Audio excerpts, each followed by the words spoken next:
As I mentioned in my opening words, when I lived in Jerusalem, all rabbinic students at the Reform Rabbinic School spend their first year in Jerusalem. I had a friend named Adam, and he was younger than me. That's one of the repercussions of going back to school. You end up with peers who are younger than you.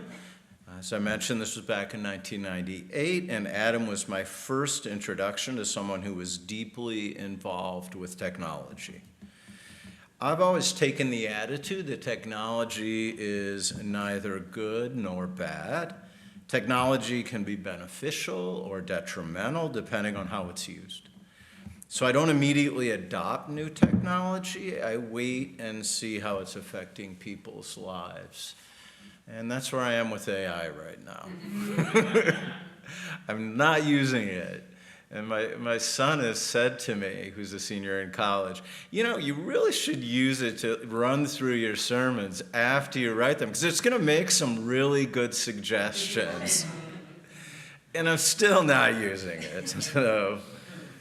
So this seems ubiquitous now, but as I said, Adam was the first person that I knew. Well, this isn't really true. My friend Pete had one the year before who had a cell phone, used email primarily for communication. I didn't use email till that year because I was in Israel.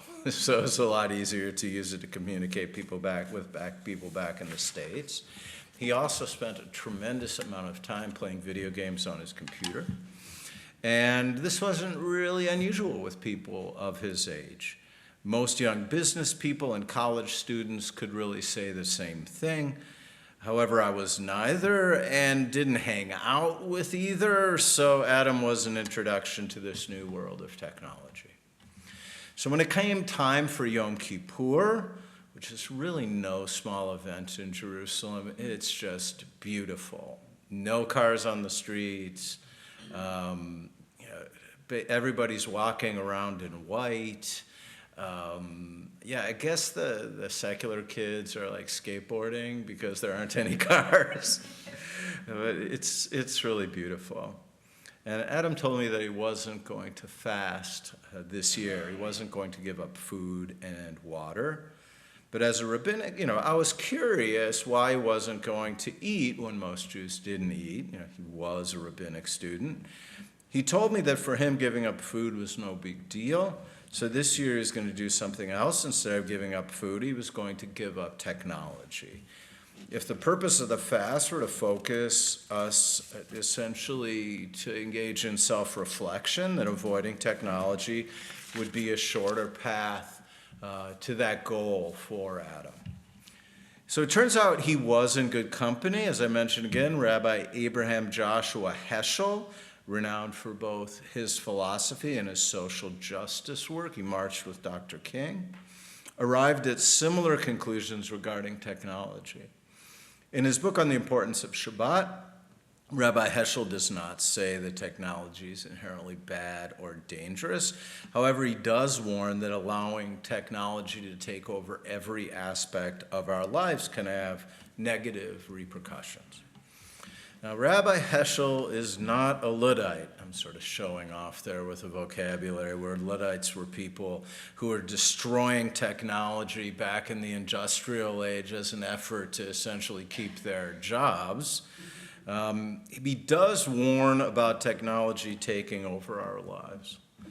He wrote a book in 1951, as I mentioned, and he couldn't even imagine the role that technology plays in everyday life now.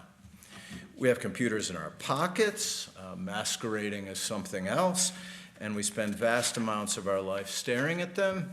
We sit next to each other staring at these smartphones instead of talking. You cannot walk down the street without seeing anybody under 40 basically walking and looking at their phone. I'm really not sure how they even do it. Rabbi Heschel's concerns seem to have come true. So I quote him again.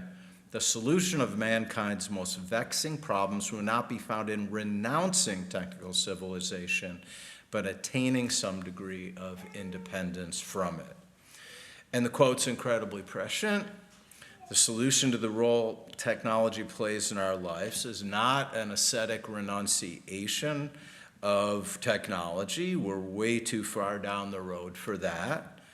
In any case, technology, it saves lives, let's be honest, and helps solve numerous social problems. It has a great possibility for positive social change, and the solution essentially is also to have space in our lives for time without technology. And Shabbat provides us with that opportunity. We can ask ourselves what technology gets in the way of our essential relationships. Then we can respond to that question by limiting that interfering technology for 1 day a week. It's not a matter of renouncing technology, it's a matter of maintaining independence from it. It's a matter of making proper choices about it. It's a matter of us ruling it rather than it ruling us. I'm not sure whether renouncing it on Shabbat is even the way of doing it, but maybe it's essentially this is a day to think about it. I do that with my car. I'm fine with driving my car on Shabbat. I enjoy driving my car, and pleasure, oneg, is a big part of Shabbat. At the same time, when I lived in a place where there was lots of traffic, Chicago, I didn't drive on Shabbat because I don't like driving in traffic. So that's something to really think about. In a lot of ways, Reform Judaism focuses more on the do's. What makes you feel good than the don'ts on Shabbat? And that's worth thinking about. So what about technology gets in the way of the do's? Okay, well, that was a pretty serious sidetrack there. I got to find my place again. So when I was in Chicago, I had a family of congregants who ran headfirst into the abyss of improper technology use. Their son was spending a lot of time playing video games, and by a lot of time, I mean a lot of time. He was staying up all night playing games. These kinds of interactive games where literally all his friends in the world were other people that he played video games in. He had really no friends at school. It was in his entire social life. He wasn't doing his homework. He was hiding his game playing. He was lying about his game playing. He was stealing money to buy more games. What does this sound like? He was exhibiting the behaviors that we associate with addiction. So when his parents took him to a therapist, that was exactly what the therapist said. And they enrolled him in an addiction program. They created motivation for him to avoid playing the games.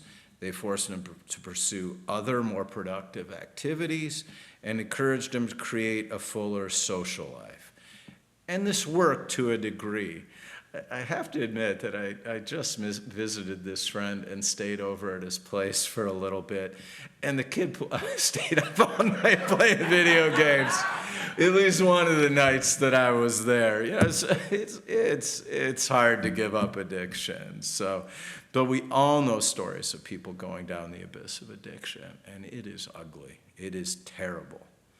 And this is not one of those stories. It had a so-so ending to it. So one of the wonderful aspects of being a Reformed Jew is that we have latitude and freedom to create religious observances that bring meaning into our lives. Traditional Jewish tradition does not bind us. One of the analogies I use is that Orthodox Jews have to stay on the path through the forest, and we're allowed to get out the machete. We can make a new path as Reformed Jews. We can creatively engage with the teachings of the rabbis in the past and then choose to observe Judaism in a way that's relevant to the present.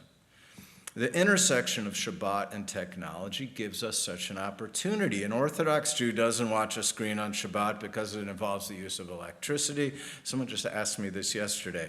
Why can't you use electricity on Shabbat? It's not starting a fire, which is what it says in the Torah. The use of electricity consists of building a circuit. Building a circuit involves creating something that wasn't there before. Building something that wasn't there before is prohibited on Shabbat. That's the thinking in Jewish law. And whether we agree with it or not, that's not the chain of logic that prohibits a Reformed Jew from not watching a screen on Shabbat. As Reformed Jews, we have other choices. We can ask ourselves, does this particular use of technology bring meaning into our lives? Is this specific use of technology interfering with the things most important to us? We can also use the words of Rabbi Heschel as a guide. Round three, it's something I was taught once, is if you say it the third time, they're more likely to take it away. The solution of mankind's most vexing problem will not be found in renouncing technical civilization, but in attaining some degree of independence from it. As Reformed Jews, we accept the reality of technology in our lives. We don't completely reject it. At the same time, we try to be independent from it. We make choices about it. We ensure that it's a choice of connection, not a choice of disconnection. Shabbat Shalom. Shabbat Shalom.